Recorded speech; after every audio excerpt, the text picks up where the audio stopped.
Lihle works with the Wilderness Leadership School. She's based in Port Elizabeth. They work a lot with Wilderness Found. They're also a program of Wilderness Foundation, and they work a lot with Wilderness Foundation's Umziwetu project, which which offers, I think it's a 1 or 2 year program to young people affected or infected with HIV/AIDS. The Umziwetu program prepares young people for work in the hospitality and nature conservation fields, ecotourism fields, and as part of that preparation, the young people get to engage in a number of wilderness experiences. So Lihle is very involved in offering those wilderness experiences. They also offer them to other young people in and around Port Elizabeth and the Eastern Cape region. Some of them are people coming from the disadvantaged community, and they are vulnerable like any other human being that we have in the planet. So going in the wilderness or on trail, it for others it's some sort of like a newborn thing.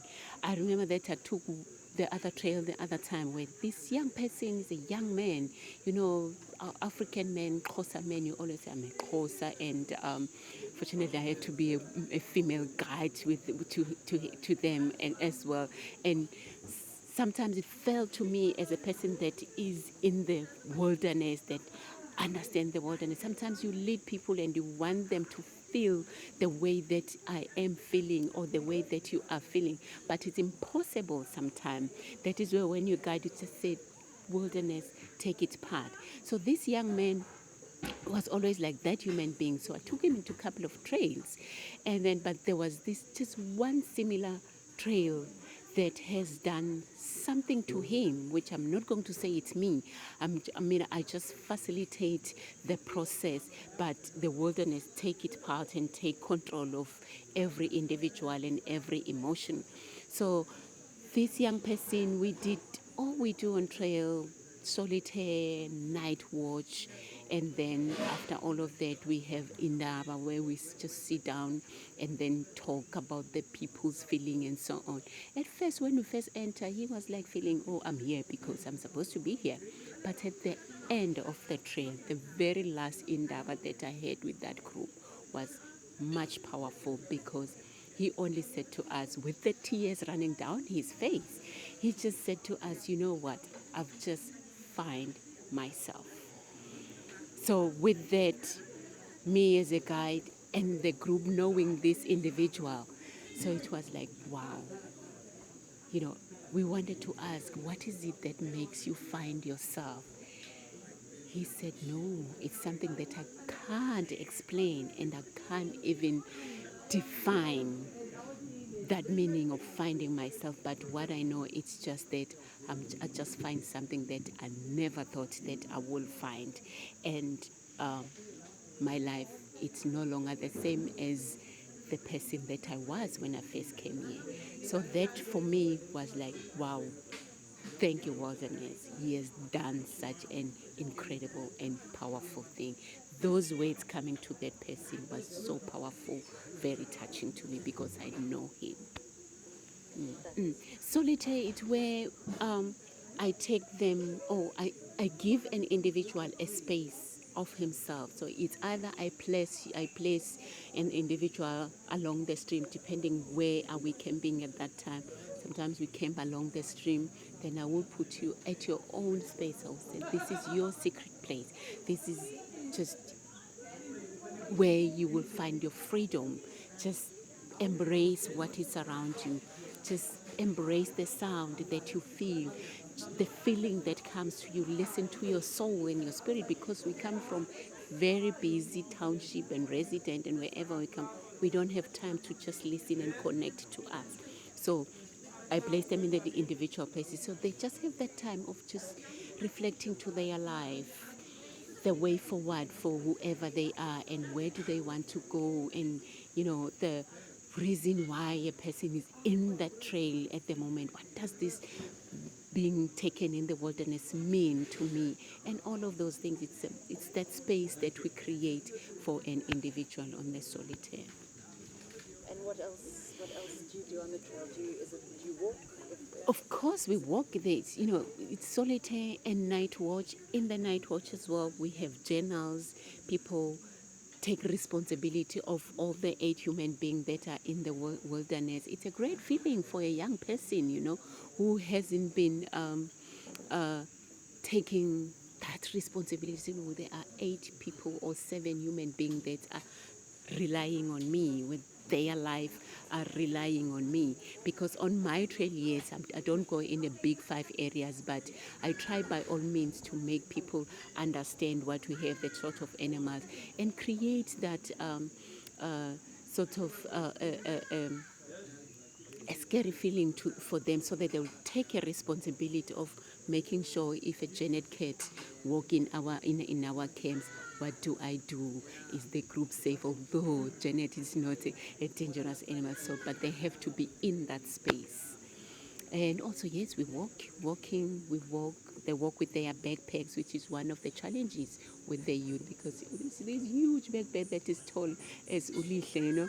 So we're like, oh, are we going to carry this? Yes, you are going to carry it, because this backpack, it's got everything that we need for 5 days, or for 4 days we are on trail. Your food it's there, your clothes, your everything is there. And it's nice for you walking such distance in a hot day or rainy days, drizzling days, or whatever. Feeling that backpack at your back and connect with it, because in that backpack there's everything that you need. There's everything that we as a group need. So with that too, it's given a sense of responsibility. Get responsible of what is behind you at the moment, because it's got everything that we want and everything that we need.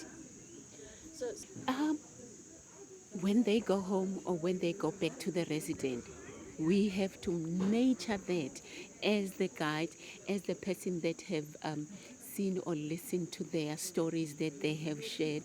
It's either we have, if they sometimes comes the personal stories where you're like, okay, yeah, it's not for me, but we will need somebody professional, a psychologist or a social work and so on.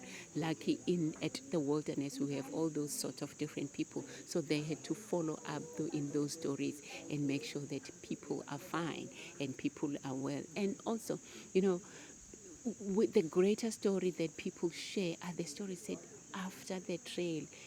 So we have some other young people that come after 2 years or 3 years that has been on trail with the Wilderness Foundation, and coming and saying, I'm just coming to inspire the young new group that you guys have, just to talk to them about the trail. And that is so exciting for us as well, having a person who has been on our pasture and come to say, guys, you don't have to figure anything.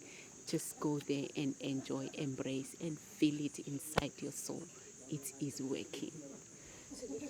They go back to that support structure when they go back to at UMZI as well. But also, I do take youth at risk that are coming from different NGOs in the community that have been recruited from the streets or from wherever. So then, okay, Wilderness Foundation been asked to take those guys on trail. And also, it's quite an experience for me. I remember I took one trail for the guys that has been coming from another organization. They have been on the streets, they've never been at home and so on. So they asked me, would you take them? Because we want to bring that sense of humanity and sense of belonging, because some of them are coming from the street, they don't know where they belong and they don't even know who are they. So I took these guys. It was quite an experience with this young human being as well. When we were like doing all the exercise that I've just mentioned, and he was so scared from the beginning. When we first started the train, he said, I was so terrified of the forest that we are taking us to, the wilderness that you are taking us to. I was thinking that I'm feeling safer when I'm sleeping under the street light with my blanket as a cardboard. So that where my safety was and my second. But here, I was terrified from the beginning, but at the end, I've realized that it's not the wilderness that is a problem to me. It's just me being feared the light that I am coming from, and it's not this stagnant, it's not this forest that it's not this stream that I am listening to, not the birds, the sound of everything, the wind blowing the leaves. It's not that. It's the reality outside that I am coming from. So that for me as well was like, wow, powerful coming from that person who has got a different experience from outside for many years sleeping there. But in here for these 4 days, it was something different for him in the wilderness. So yeah. And lastly, what's it like for you working in this field? You know, it is for me working in this field. It's so exciting, and also healing for me. Nature is always healing. You can be a guide and have these 8 human beings that you know that they are relying on you because that's what they have when they come in. And but it also gave me a space of just connecting to myself when I'm in the wilderness, and connecting to these young people that are coming on trail as well. They find a space of opening when they are in the wilderness. So I always find and associate myself as eco psychologists, because we can keep them at the resident and stay at wherever organization they're coming from, but they don't have that space of freedom and connecting to nature and speaking out their feelings and where they're coming from. But when they're there, they talk things that you like, wow, have you told your person that you live with him or her in the residence such story? So for me, that give me a great pleasure to have an ear and an eye and that sort of experience, and embracing who they are when they're out there. So I feel so like grateful and blessed as well to be there with them in the wilderness. Thank you for sharing your story and those stories. Thank you so much then for having me. That's good. Had your